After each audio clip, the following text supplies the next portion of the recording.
Assalamualaikum warahmatullahi wabarakatuh. Perkenalkan, kami dari kelompok 4 05 SHKM 001. Kami ingin mempresentasikan materi tentang pajak penghasilan pasal 24. Sebelumnya perkenalkan, saya Maila Putri. Saya Aprilia Destari. Saya Muhammad Alfiano. Yang pertama, saya akan menjelaskan tentang definisi pajak penghasilan pasal 24. Pajak penghasilan pasal 24 adalah pajak yang dibayarkan atau terhutang di luar negeri atas penghasilan dari luar negeri yang diterima oleh wajib pajak dalam negeri. Artinya, pajak penghasilan yang telah dibayarkan wajib pajak di luar negeri dapat digunakan untuk mengurangi jumlah PPh yang harus dibayarkan di dalam negeri. Namun, pajak penghasilan pasal 24 ini hanya diperuntukkan bagi wajib pajak yang menerima penghasilan dari luar negeri selama 1 tahun pajak. PPh pasal 24 ini menjadi fasilitas pajak dari pemerintah yang bertujuan untuk menghindari pembayaran ganda oleh warga negara Indonesia yang memiliki pendapatan di luar negeri. Ketentuan ini tertuang pada pasal 24 ayat 1 Undang-Undang Nomor 36 Tahun 2008 tentang perubahan keempat atas Undang-Undang Nomor 7 Tahun 1983 tentang pajak penghasilan yang berbunyi, pajak yang dibayarkan atau terhutang di luar negeri atas penghasilan dari luar negeri yang diterima atau diperoleh wajib pajak dalam negeri boleh dikreditkan terhadap pajak yang terhutang berdasarkan undang-undang ini dalam tahun pajak yang sama. Selanjutnya, saya akan membahas tentang subjek PPh pasal 24. Dalam Undang-Undang Nomor 36 Tahun 2008, subjek yang termasuk dalam pajak penghasilan pasal 24 adalah wajib pajak dalam negeri yang terhutang pajak atas seluruh penghasilan, termasuk penghasilan diterima atau diperoleh dari luar negeri. Di sisi lain, yang menjadi objek PPh pasal 24 adalah penghasilan yang berasal dari luar negeri. Selanjutnya, saya akan menjelaskan tentang objek pajak PPh pasal 24. PPh pasal 24 memiliki banyak tujuan.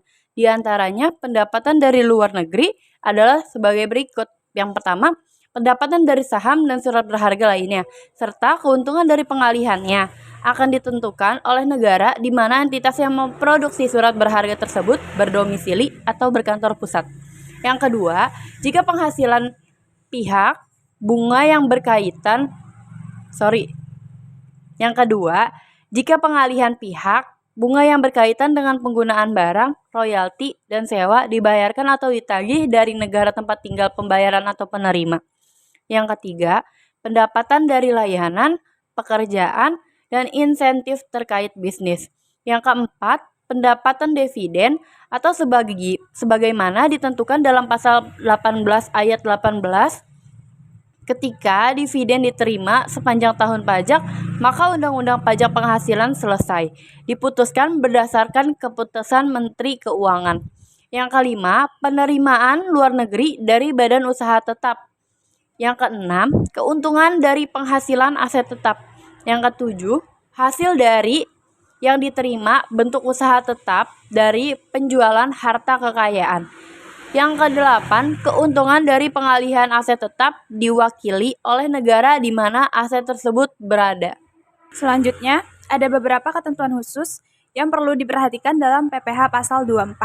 Berkaitan dengan nilai yang dapat dikreditkan, terdapat beberapa ketentuan khusus yang perlu diperhatikan, yaitu sebagai berikut. Yang pertama, penghasilan yang dikenakan pajak bersifat final tidak diperkenankan untuk ditambahkan dalam penghasilan dalam negeri. Yang kedua, kerugian yang diderita di luar negeri tidak diperkenankan mengurangi penghasilan di dalam negeri. Yang ketiga, apabila terjadi pengurangan atau pengembalian pajak atas penghasilan yang dibayar di luar negeri yang mengakibatkan besarnya pajak yang dikreditkan di Indonesia menjadi lebih kecil dari nilai sebelumnya, maka selisihnya ditambahkan pada PPh terhutang. Yang keempat, apabila beban pajak yang telah dibayarkan di luar negeri nilainya lebih besar dari nilai yang boleh dikreditkan, maka selisihnya tidak diperkenankan untuk dikompensasikan di tahun fiskal selanjutnya. Selanjutnya, ada teknis proses pengkreditan pajak luar negeri terhadap pajak yang terhutang di dalam negeri diatur dengan Keputusan Menteri Keuangan Nomor 164/KMK.03/2002 sebagai berikut. Yang pertama, ada pengkreditan pajak yang dibayar di luar negeri harus dilakukan dalam tahun pajak yang sama. Yang kedua, nominal yang dapat dikreditkan adalah maksimal sama dengan jumlah pajak yang dibayar atau terhutang di luar negeri. Namun, ada batas nominal tertentu menurut perbandingan antara penghasilan dari luar negeri dan penghasilan kena pajak dikalikan dengan pajak yang terhutang atas penghasilan kena pajak dan dilakukan untuk tiap-tiap negara. Selanjutnya, ada mekanisme pelaksanaan kredit pajak PPh Pasal 24. Dalam kegiatan melaksanakan kredit pajak penghasilan Pasal 24, ada beberapa mekanisme yang perlu diperhatikan dan harus diikuti dengan sebaik-baiknya. Berikut ini adalah mekanisme pelaksanaan kredit pajak PPh Pasal 24. Yang pertama, menyampaikan laporan keuangan dari penghasilan yang berasal dari luar negeri. Yang kedua, menyertakan fotokopi surat pemberitahuan pajak yang disampaikan di luar negeri. Yang ketiga, melampirkan dokumen pembayaran pajak di luar negeri.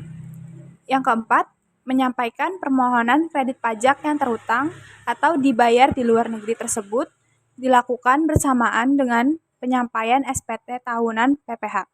Selanjutnya, saya akan membahas mengenai akuntansi pajak penghasilan Pasal 24. Akuntansi pajak penghasilan Pasal 24 adalah proses pencatatan transaksi kaitannya dengan PPh Pasal 24. Ketika perusahaan menerima penghasilan yang berasal dari luar negeri dengan nama dan dalam bentuk apapun, misalnya laba bersih, dividen, dan lainnya, sebagaimana yang telah diatur dalam undang-undang, maka perusahaan akan dipotong pajak oleh negara di mana perusahaan tersebut berada. Besarnya pajak penghasilan Pasal 24 yang telah dipotong tersebut bagi perusahaan nantinya dapat dikreditkan dengan besarnya pajak terhutang tahunan perusahaan. Selanjutnya, saya akan membahas mengenai kredit pajak penghasilan Pasal 24. Besarnya kredit pajak penghasilan Pasal 24 yang boleh dikurangkan dengan pajak penghasilan tahunan adalah sebesar pajak penghasilan yang dibayar atau terhutang di luar negeri, tetapi tidak boleh melebihi perhitungan pajak yang terhutang berdasarkan undang-undang ini. Kredit pajak penghasilan yang dapat dikurangkan dari pajak penghasilan tahunan Pasal 24 adalah jumlah pajak penghasilan yang dibayar atau terhutang di luar negeri, namun jumlah tersebut tidak boleh melebihi pajak yang terhutang berdasarkan Undang-Undang Pajak Penghasilan. Berikut jumlah minimum yang dapat dikreditkan di Indonesia untuk kredit pajak luar negeri. Maksimal LHKPN 1. Total PKP wajib pajak. Laba bersih luar negeri dikali PPh jatuh tempo dari total PKP. Batas ini ditentukan untuk setiap negara. Kedua, batas nyata yang jatuh tempo dibayar atau dipotong dari luar negara bagian. Yang ketiga, jumlah total PPh yang terhutang boleh oleh wajib pajak sebagaimana ditentukan oleh PKP. Kesimpulan untuk presentasi kali ini adalah pajak penghasilan Pasal 24 mengatur tentang pengkreditan pajak luar negeri yang dibayar atau terhutang oleh wajib pajak dalam negeri atas penghasilan yang diperoleh dari luar negeri. Penggunaan Pasal 24 ini memungkinkan perusahaan dalam negeri yang berinvestasi di luar negeri untuk mengurangi jumlah pajak penghasilan terhutang di Indonesia dengan mengkreditkan pajak yang telah dibayar di luar negeri. PPh Pasal 24 mengatur pengurangan pajak penghasilan untuk wajib pajak dalam negeri atau bentuk usaha tetap BUT.